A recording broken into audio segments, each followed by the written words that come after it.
Chicos, nuevamente buenas tardes, espero estén todos muy bien. Quisiera que alguien de los que está conectados me confirme si mi pantalla ya se logra observar el tema que les estoy transmitiendo. Sí, profe, sí se ve. Y también se escucha con total normalidad. Sí. Listo, chicos, entonces, continuando entonces con el tema, hoy vamos a hablar en esta horita de proceso de referencia y contrarreferencia.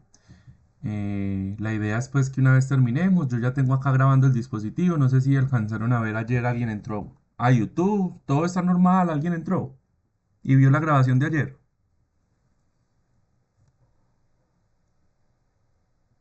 Listo. Igual ahí quedó colgado el video, si necesitan verlo nuevamente, ahí está. Y el de hoy también ya lo coloqué a grabar para que todos accedamos y podamos ver la clase sin necesidad de perdernos el tema. Entonces hablemos de referencia y contrarreferencia. La referencia y la contrarreferencia es un proceso administrativo. ¿Cómo así? No implica necesariamente de una acción o de un procedimiento de enfermería, sino que es un proceso administrativo que normalmente hacen los auxiliares administrativos en salud, los chicos que están en facturación, admisiones y etcétera, y que el auxiliar de enfermería es el que lo ejecuta, ellos hacen pues la programan, lo crean, la referencia y la contrarreferencia administrativamente. Y el auxiliar de enfermería lo ejecuta porque es quien lleva al paciente o la muestra a otra institución. Ese proceso de referencia y contrarreferencia, entonces lo vemos cada vez que hagamos una remisión de un paciente a otra institución. Hay una referencia y hay una contrarreferencia. Como les digo, principalmente es un procedimiento administrativo, pero que los auxiliares de enfermería sí tenemos entonces que hacer ciertos trámites acá, sobre todo en el traslado del paciente a la muestra y en entregar y recibir. Entonces vamos a ver cuáles son como todos esos concepticos que tenemos que tener muy en cuenta al momento de hablar de referencia y al momento de hablar de contrarreferencia. Entonces, cuando hablamos de referencia y contrarreferencia, estamos hablando de un conjunto, esto no, estamos hablando de un conjunto de procesos, de procedimientos, de actividades técnicas y administrativas que permiten adecuadamente prestar un servicio de salud a los pacientes. La idea de estos procesos de referencia y contrarreferencia es que el paciente pueda utilizar la red de servicios. ¿Cómo así que la red de servicios?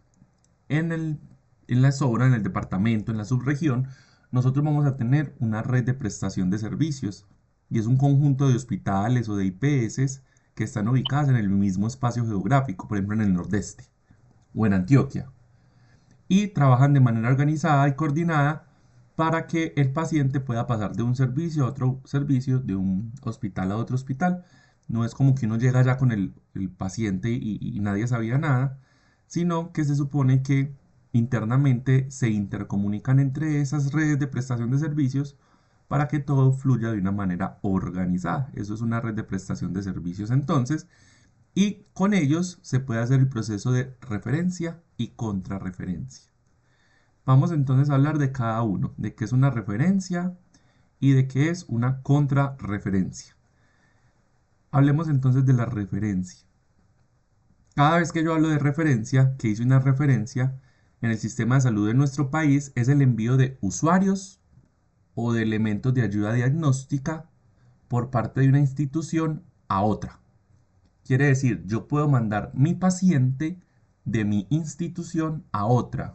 A ese proceso se le llama referencia. A lo que administrativamente hay que hacer para que eso pase, se le llama referencia. Ojo, yo puedo mandar pacientes o puedo mandar ayudas diagnósticas. ¿Cómo así? Yo puedo mandar a mi paciente porque lo necesito mandar para otro hospital. Yo puedo mandar a mi paciente porque necesito que lo lleven a otro hospital a que le hagan un examen, pero después de que le hagan el examen, por ejemplo, de rayos X, me lo devuelvan a mí que yo lo voy a seguir atendiendo. Lo único que necesito es que me le hagan el rayos X porque en mi hospital la máquina se dañó o no está funcionando. Entonces yo lo envío, me le hacen el examen y me lo devuelven a mí. O yo puedo mandar una ayuda diagnóstica. Yo puedo mandar un examen, puedo mandar una prueba, puedo mandar un tejido para que otra institución sea la que lo evalúe y me devuelva a mí los resultados. Ejemplo, El laboratorio, por X o Y razón, se dañaron las máquinas en las que se procesan las muestras de sangre. Yo podría mandar hacer referencia de mis muestras de sangre desde Segovia al hospital de Remedios para que en Remedios me las procesen. Ellos me las procesan y me envían los resultados. Eso también es una referencia.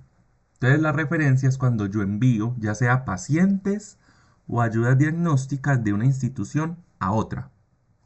Recuerden, no todos los pacientes se tienen que quedar, unos me los pueden devolver.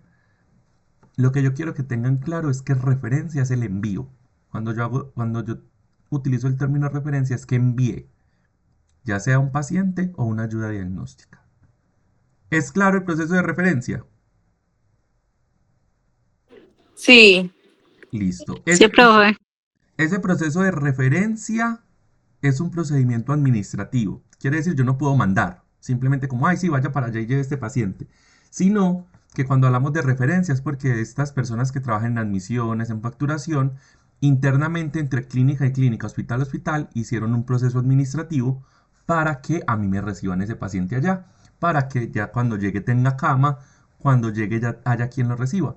Eso como tal es el proceso técnico de la referencia, el proceso administrativo. Lo que hace el auxiliar de enfermería, pues es ya trasladar la muestra o trasladar el paciente y llevar unos formatos que le van a ser entregados. Esos formatos no los llena el auxiliar. Como les digo, el procedimiento administrativo lo hacen otras personas, nosotros lo ejecutamos. Entonces vamos y hacemos la referencia de ese paciente, lo trasladamos, los transportamos y llevamos unos formatos que tenemos que entregar allá y que también tenemos que recibir para traernos a nuestro hospital. Ese es el proceso de referencia. Recuerden que es algo más administrativo que operativo, pero que finalmente nosotros hacemos la parte que es donde ya nos llevamos la muestra o nos llevamos al paciente. Y está la contraparte. Toda referencia tiene una contrarreferencia. La contrarreferencia es la respuesta que me da el que está recibiendo la referencia. Entonces, la respuesta puede ser cualquiera. La respuesta, la respuesta puede ser que me recibieron el paciente. La respuesta puede ser que no me recibieron el paciente. La respuesta puede ser, y es que me recibieron el paciente, le hicieron el rayos X y me lo devolvieron. Esa es la respuesta. La respuesta puede ser que me recibieron las muestras de sangre, las procesaron en el laboratorio y me envían los resultados. Esa es la respuesta. A esa respuesta le llamamos contrarreferencia. Esa contrarreferencia, al igual que la referencia, tiene que estar soportada bajo un formato. No es como que, sí, yo ya leí la respuesta y ya, no. Cuando la institución a la que yo envía algo me da la respuesta, me la tiene que dar en un formato que se llama formato de contrarreferencia. ¿Cuál es mi labor como auxiliar de enfermería? Cuando yo voy y entrego paciente o prueba o muestra, esa institución me tiene que devolver finalmente a mí otro formato que se llama formato de contrarreferencia. Y ese es el que yo tengo que devolverme con él hasta mi institución de origen. Eso es un procedimiento legal. Eso no se lo inventó el Hospital de Segovia, en el de Remedio, en el NA. Eso es un procedimiento legal que está amparado bajo el decreto 4747 del 2007. Acá lo pueden observar. Decreto 4747 del 2007. Es la que hace u obliga a los hospitales a tener protocolos para generar procesos de referencia y contrarreferencia, para que las cosas no queden como al aire, sino que ya tienen unos lineamientos técnicos. Entonces, retomamos. Referencia, el envío de pacientes o ayudas diagnósticas. Contrarreferencia, la respuesta que me da ese receptor. Ya te recibí eso que me enviaste y esta es la respuesta. La respuesta puede ser el paciente queda en esta unidad. La respuesta puede ser el paciente se devuelve al hospital de inicio. La respuesta puede ser ya le hicimos el examen, ya se puede llevar su paciente. O la respuesta puede ser ya le procesamos su prueba, mire los resultados. Eso sería la respuesta y a esa respuesta le vamos a llamar contrarreferencia. Una o dos personas que abran el micrófono y me digan si queda totalmente claro estos conceptos. Sí, profe. Y soy otra persona de pronto que esté en clase. Sí, profe, hasta el momento me ha quedado muy claro. Perfecto. Entonces vamos a continuar como con la definición de esta información. Dentro de todos estos procesos nosotros cuando llevemos a un paciente a una unidad hospitalaria o dentro de nuestras mismas unidades hospitalarias, nos vamos a encontrar algo que se llama triaje. ¿A ustedes ya les han hablado del triaje?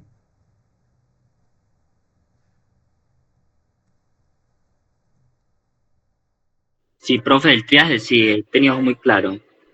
Listo. Entonces igual vamos a darle un repasón a este tema de triaje, porque pues también en este módulo nos corresponde tener claro qué es el triaje y cómo funciona el triaje. Entonces el triaje es un sistema de clasificación de pacientes. Sistema de clasificación de pacientes. ¿Qué es lo que hace? Clasificar el orden en el cual van a ser atendidas las personas, no por el orden de llegada, sino por la gravedad de sus lesiones. Quiere decir, el triaje no hace que el paciente lo atendamos porque llegó primero que el otro, sino que se evalúa su condición general y se le asigna una prioridad en la atención. Puede ser que usted llegó de primero, pero su urgencia no es tan grave como la de otra persona y usted deba de esperar más tiempo. Eso es lo que busca el triaje, que las personas no tengan daños en su salud por una espera prolongada. No es en orden de llegada, es en orden de urgencia. Y ese orden de urgencia se clasifica en 5 niveles básicamente, que cada nivel tiene que ver entonces como con unas condiciones puntuales. Ojo, no están las enfermedades. Cuando hablamos de los niveles de triaje hablamos más de unas condiciones generales que de unas enfermedades ya predeterminadas en cada triaje. Entonces el triaje en los servicios de urgencias es un sistema de selección y clasificación de pacientes, basados en sus necesidades y en los recursos que la institución tiene, ¿cierto? Es una valoración clínica breve, quiere decir que no es una consulta médica.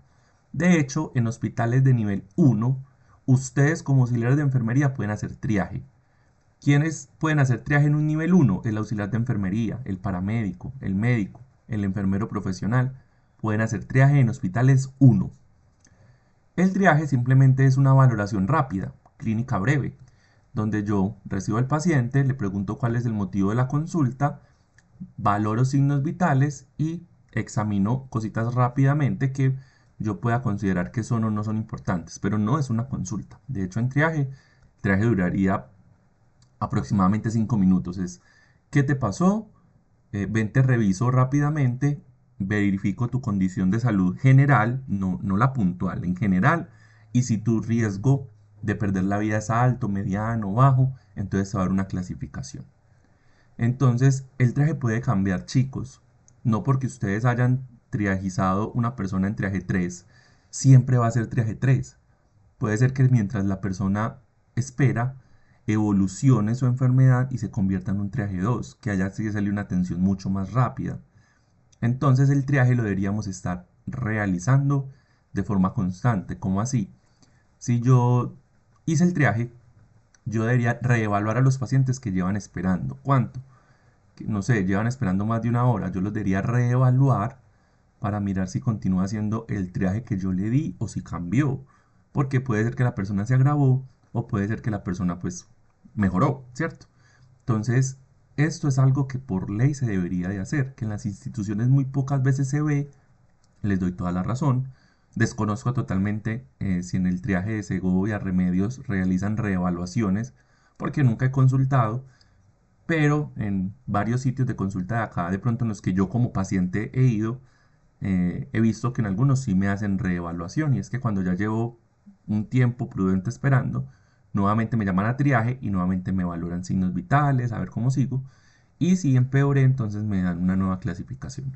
Eso es lo que dice la resolución 5596 acerca del servicio de triaje, que hay que garantizar la reevaluación de los pacientes porque no podemos dejarlos con el triaje que le asignamos inicialmente.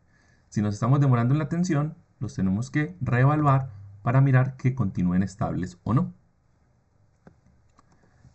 ¿Para qué hacemos triaje entonces? El triaje lo hacemos para asegurar la valoración rápida del paciente. Recuerden, no es consulta, es una valoración que me va a ayudar a clasificar. Entonces seleccionamos y clasificamos los pacientes para darle una prioridad en su atención. Esa prioridad que busca disminuir el riesgo de muerte o complicaciones de los pacientes que acuden a urgencias y la ley dice que se le tiene que dar al inicio del triaje una comunicación clara al paciente de qué consiste el triaje y cuáles son los tiempos de espera que esa persona va a tener en esa unidad hospitalaria. ¿Cómo así? Para triajes 1 y triajes 2, la resolución nos dice que para triajes 1 la atención tiene que ser inmediata y que para triaje 2 la atención tiene que ser inferior a 30 minutos. Si yo clasifico una persona como triaje 1 es porque lo voy a atender de una. Y si yo evalúo una persona como triaje 2 es porque lo máximo que puede esperar esa persona serán 30 minutos. Para trajes 3, 4 y 5, la norma es clara y dice que para estos niveles de triaje es el hospital o la IPS quienes decide cuánto tiempo va a esperar el paciente. ¿De acuerdo a qué? A estudios que ellos ya hayan hecho previamente. Ojo, no es que todos los días cambien el tiempo. Ellos tienen que tener ya determinado, recuerden la ley en el triaje 1 y 2 pone los tiempos. Triaje 1, inmediato. Triaje 2, hasta 30 minutos.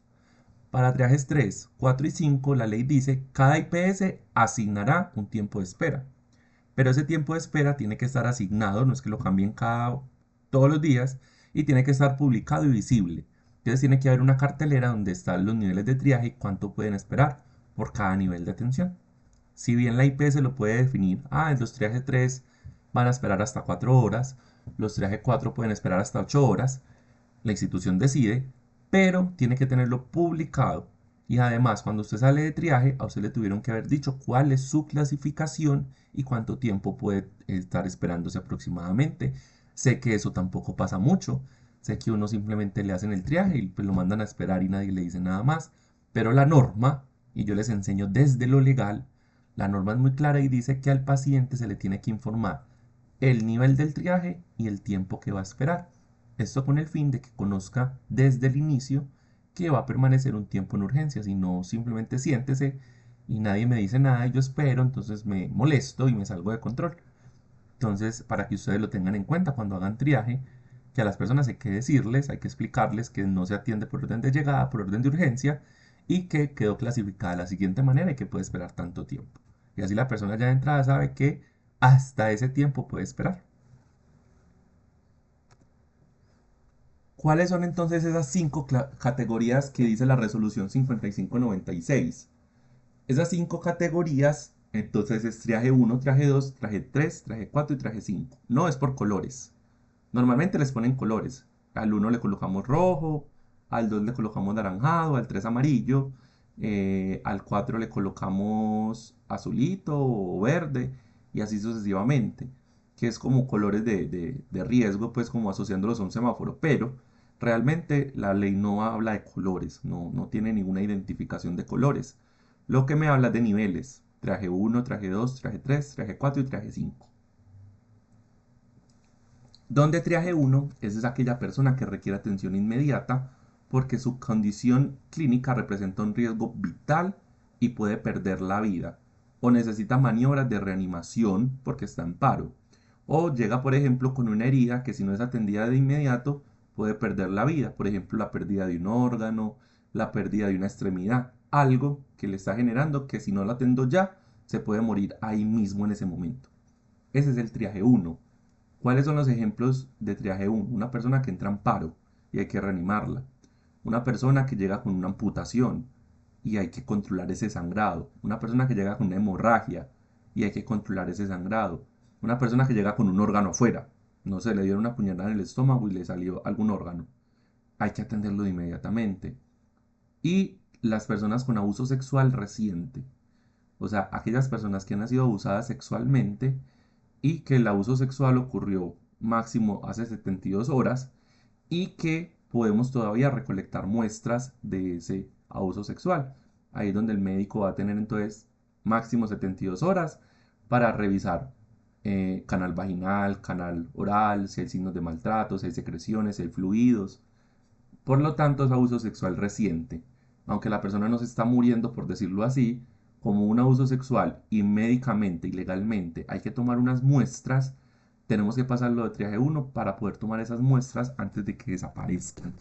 Entonces, si en algún momento les llega a pasar, a ocurrir en el transcurso de sus vidas laborales, que estén en triaje y llega una persona que les manifieste abuso sexual reciente, pues obviamente la persona va a decir hace cuánto fue abusada, ustedes lo van a pasar como triaje 1 porque hay que tomar unas muestras. Entonces, en conclusión, triaje 1, hay riesgo inminente de perder la vida. Normalmente son personas en situación de reanimación, amputación, hemorragias, abuso sexual recientes. Esas personas no esperan, tienen que pasar de inmediato. O sea, inmediatamente se identifica que es un triaje 1, inmediatamente debe recibir atención médica. Mientras que el triaje 2 son esas condiciones en que el paciente puede evolucionar rápidamente al deterioro o la muerte, pero que el paciente todavía tiene capacidad de esperar unos minutos mientras los médicos terminan de atender el triaje 1. A ver, chicos, les explico. Todas las personas, o es muy poco común que en un hospital en las urgencias hayan varios triajes 1.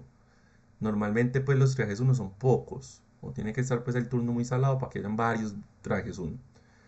Como ellos se atienden de inmediato y como no siempre hay triaje 1, entonces los siguientes en ser atendidos son los triaje 2. Entonces digamos que ellos, mire que la ley dice que el tiempo de espera no puede superar los 30 minutos.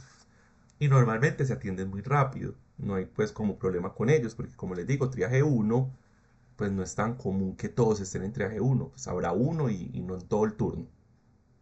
Esas personas en triaje 2 es una condición que puede avanzar rápidamente y hacerlos perder la vida. Un accidente cerebrovascular, un infarto, un accidente de tránsito donde tenga politraumatismos, una materna que tenga contracción o esté empezando a sangrar, también yo la puedo pasar por la 2, una herida que yo pueda ver que está comprometiendo a ese paciente, fracturas, ¿cierto? Son todas esas condiciones que el paciente necesita atención muy rápida, pero no es inmediata como los triaje 1, que es por ejemplo una reanimación, es que sí, pues ya se murió, hay que reanimarlo, ¿cierto? O se está desangrando, hay que pararle el sangrado. En estos, su condición también es muy delicada, pero pueden dar una espera. Normalmente se atienden muy rápido porque todos no son triaje 1, entonces siguen ellos. Por lo tanto, la atención de este tipo de personas es mucho más rápida, normalmente no llega a los 30 minutos. ¿Vamos claros con estos dos niveles de triaje?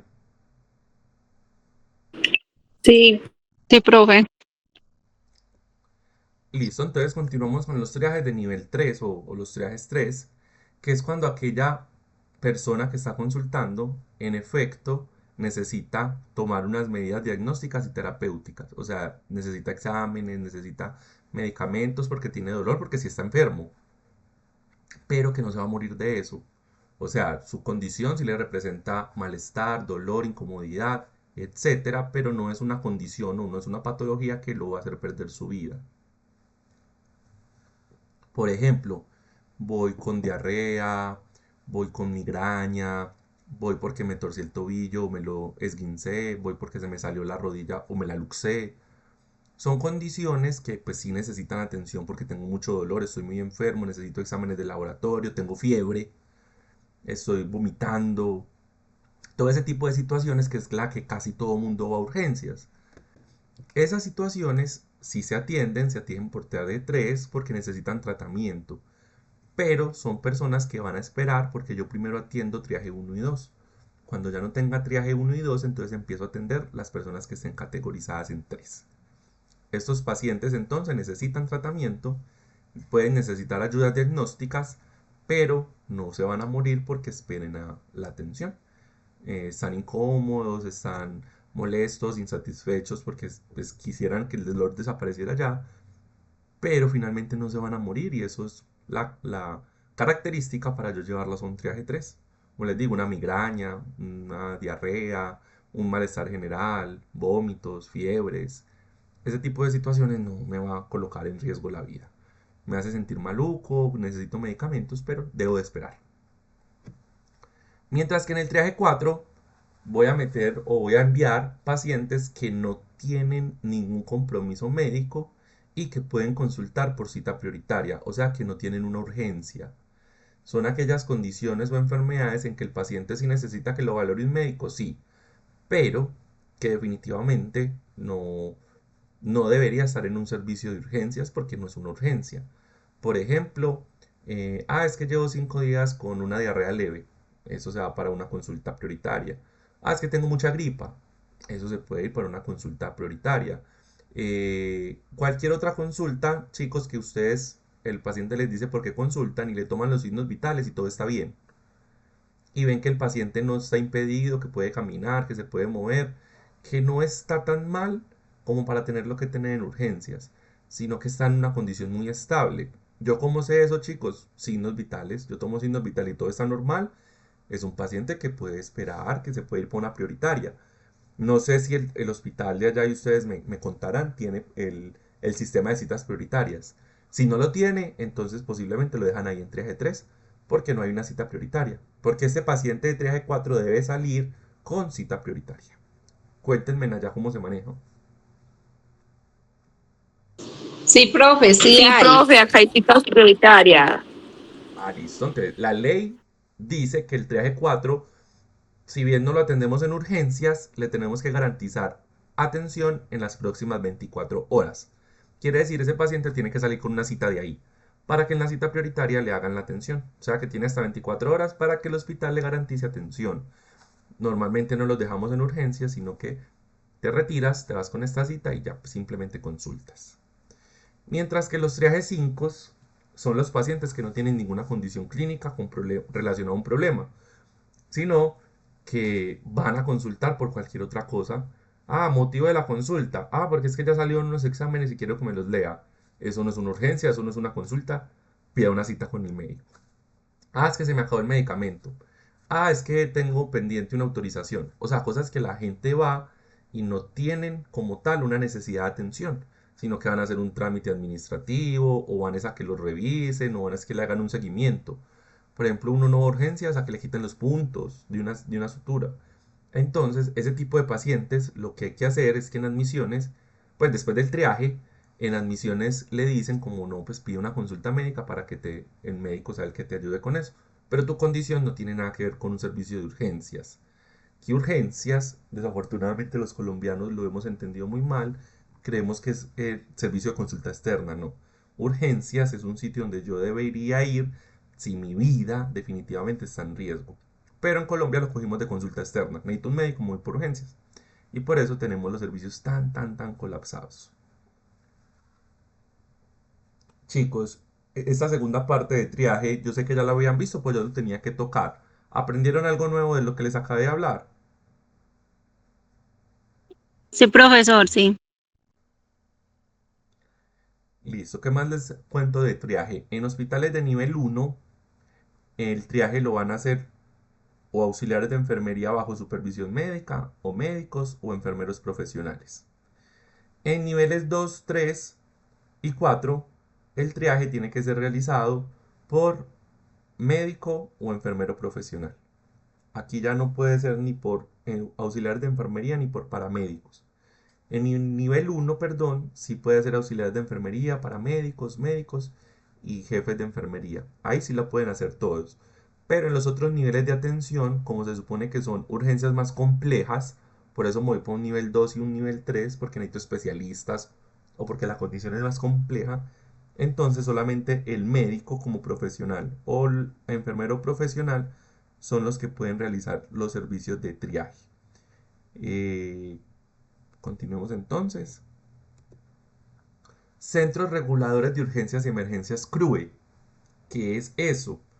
Los centros de emergencias o los CRUE, como siempre se conoce, los CRUE son un grupo de trabajo. No, ellos no están atendiendo pacientes, si pueden ver en la imagen. Es como si fuera un call center, por decirlo así. En ese CRUE es donde se reciben todas las solicitudes para pasar un paciente de un hospital a otro hospital. Ellos reciben la solicitud. Estoy hablando de nivel Antioquia, el CRUE de Antioquia. Ellos reciben la solicitud y ellos empiezan a buscar el hospital del nivel que se necesite, que tenga el especialista que se necesita y que tenga camas disponibles. Entonces el hospital de Segovia solicita al CRUE que necesita trasladar un paciente porque se fracturó los dos pies. Vamos a colocar un ejemplo.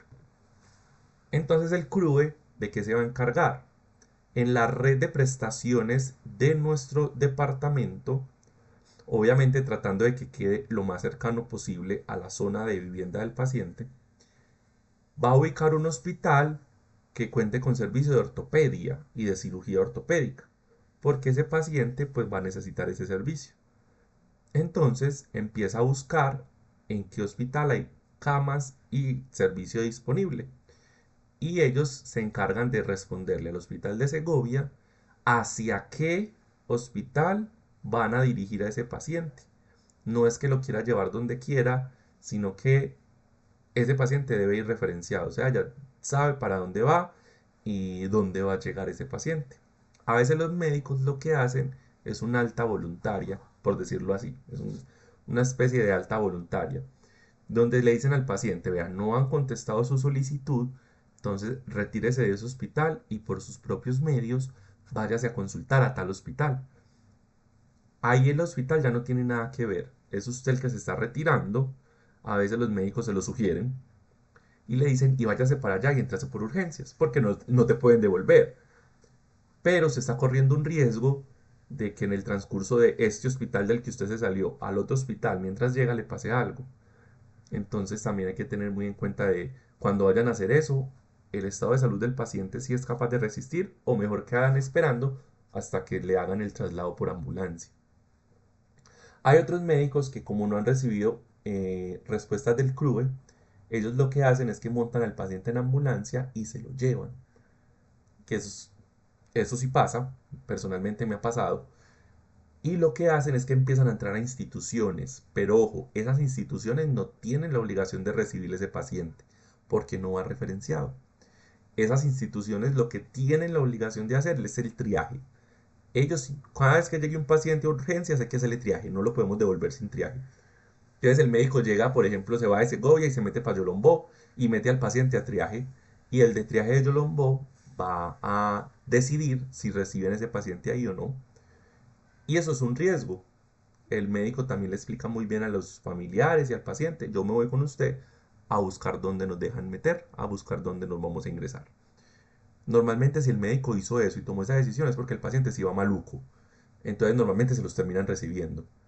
Pero es un riesgo que se está corriendo también y eso queda firmado y las partes aceptan de sí, hagámoslo así. Pero el correcto proceso es esperar que el CRUE responda dónde y cómo me van a recibir ese paciente.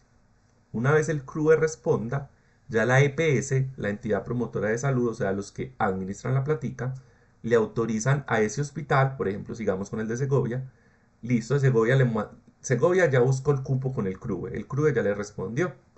Ahora, Hospital de Segovia tiene que esperar la autorización de la EPS para poderle facturar ese traslado. Literal es para facturar. Entonces, cuando la EPS dice listo, yo autorizo para que se lleve ese paciente en ambulancia, entonces ya el Hospital de Segovia sabe que puede cobrar ese servicio de ambulancia. Si el paciente, si el hospital no espera la autorización de la EPS, sino que se lo lleva, y la EPS después le dice no, no autorizo, entonces ese dinero de ese traslado se pierde, nadie se lo va a pagar. Entonces, por eso es que a veces los traslados se pueden demorar mientras autoriza el CRUE y mientras autoriza la EPS. ¿Está bien? No, no está bien, pero pues así funciona nuestro sistema de salud, chicos, desafortunadamente. El que esté bien o que no esté bien es otra cosa diferente, pero así funciona. Por eso es que los médicos a veces, no sé si a alguien de aquí le ha pasado y si le ha pasado nos cuenta la historia, le dicen váyase por sus propios medios, arranque, es mejor, le va mejor. O también les dice vamos a salir con ese paciente, pero no tenemos un hospital para donde vamos. Vamos a ir a hacer el paseo a ver dónde nos metemos. ¿A alguien acá le ha pasado? Sí, profe.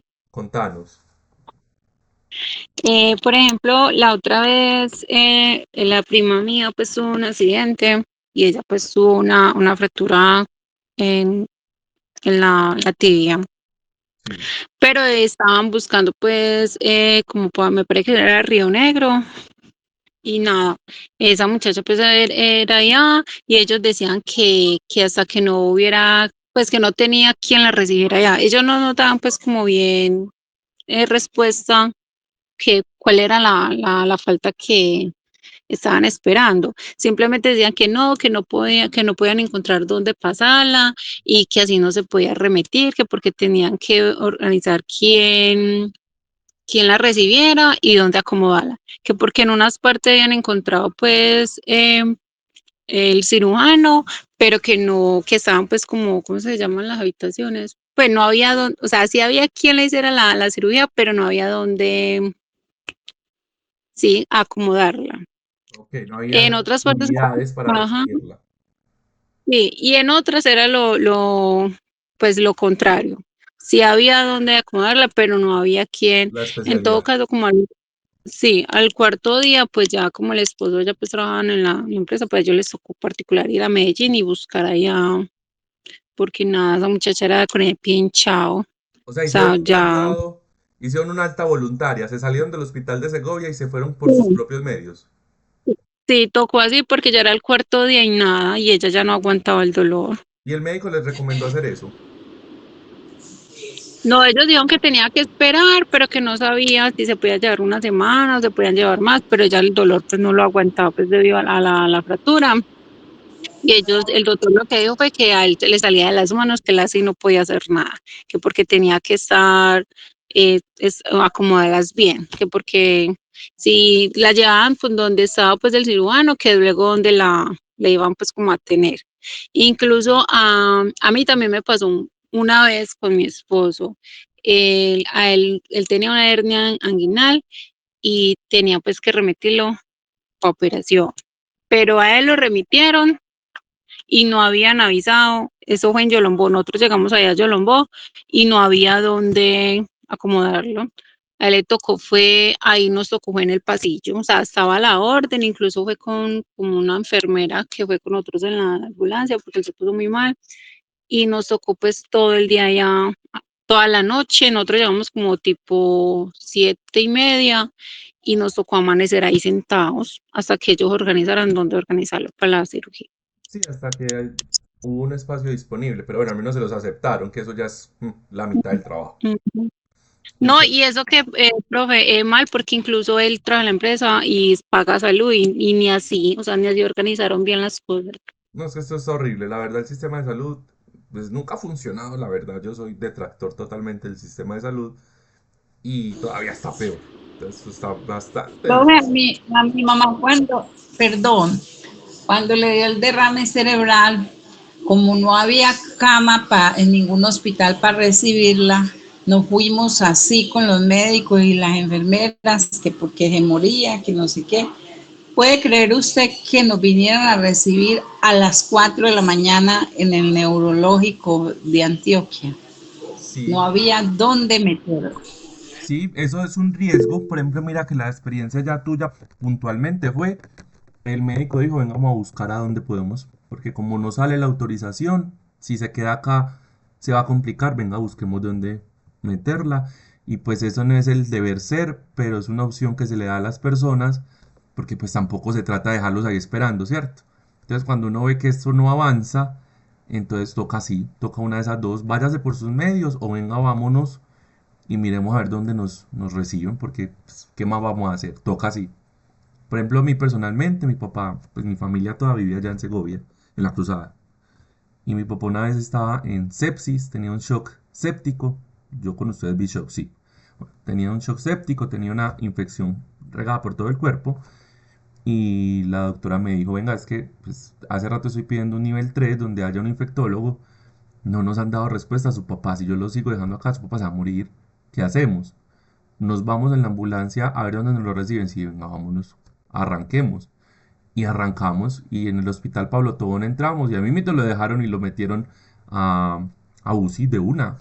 Sí, este señor está es muriendo. Entonces eso es un riesgo que nosotros estábamos corriendo, sí, porque así como nos lo recibieron, podrían no recibiéndolo. Entonces es bastante complejo, pero es una opción que hay ahí disponible. Pero cuando se hace de la manera que es, entonces es este CRUE, Centro Regulador de Urgencias y Emergencias, el que se encarga de recibir las solicitudes de los hospitales. Ellos se encargan de gestionar a qué hospital va a ir, que el hospital sí tenga lo que necesita el paciente, Cuando ya tenga todo asignado, la cama, el servicio, todo, entonces manda la respuesta al hospital que lo pidió y le dice, listo, Hospital San Juan de Dios, este paciente lo vas a llevar a este hospital y ahí te lo van a meter a este servicio. Ese sería el deber ser de cómo se hacen las cosas. Desafortunadamente, como les digo, como tenemos como tanta colapso a nivel hospitalario, pues toca así. Angie Nayeli alzó la mano. Profe, ahí también tenemos que ver de que existe el traslado primario. Más que todo, el primario se sale con los pacientes de que están críticos, de que en el hospital como tal no tienen los recursos para, ¿cómo lo decimos? Para atenderlo. Pero, ojo, Para atenderlo. ¿quién, quién a partir de la información que les di ayer me identifica el error en lo que Sebastián acabó de decir?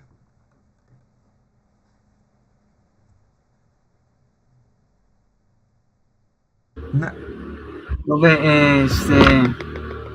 un primario solo se determina por el hecho de que en el lugar del incidente, que no es en el hospital, sino en otro lugar aparte, se lleva al hospital. Eso se determina como, ¿cómo se dice?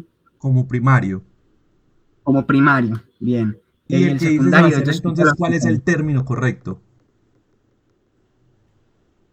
Es un triaje 1, No. ¿Cuál es pero el entonces tipo de sería un traslado? secundario. El Sería un secundario. secundario. Listo. Muchas gracias, Samuel. Sebas, te explico algo. Lo que pasa es que en los hospitales tenemos una, digámoslo así, como una creencia popular de que los primarios es eso que vos dijiste, y eso es lo que todo el mundo cree que es un primario. Pero cuando uno va y lee la ley, el transporte o el traslado primario es aquel que se hace desde el sitio de ocurrencia, o sea, fuera del hospital, hacia el hospital. Cuando es de hospital a hospital se llama secundario. Entonces, yo sé que en casi todo lado van a hablar que el primario es cuando yo me llevo un paciente urgente. Pero cuando me va la ley, eso no es un primario, sino que eso es como lo como conocemos popularmente, por decirlo así. Entonces yo ayer les mostraba la ley y la ley cuando me define el traslado primario me define que es cuando el paciente le ocurre algo por fuera del hospital y yo en una ambulancia me lo llevo hacia el hospital. Eso es un traslado primario. Cuando yo me lo llevo de hospital a hospital, sin importar la gravedad del paciente, se llama secundario. Entonces, si lo entienden como primario o lo van a seguir manejando como primario cuando sale urgente, está bien porque es que todo mundo lo maneja así. Pero que ustedes también como profesionales tengan la capacidad de definir lo que dice la ley. Y la ley dice pues como otra cosita. ¿Es claro eso? Sí, señor. Sí, profe. Perfecto, chicos. Entonces esa era la información que tenía para traerles hoy. Cuéntenme qué dudas, preguntas o inquietudes tienen referente a este temita.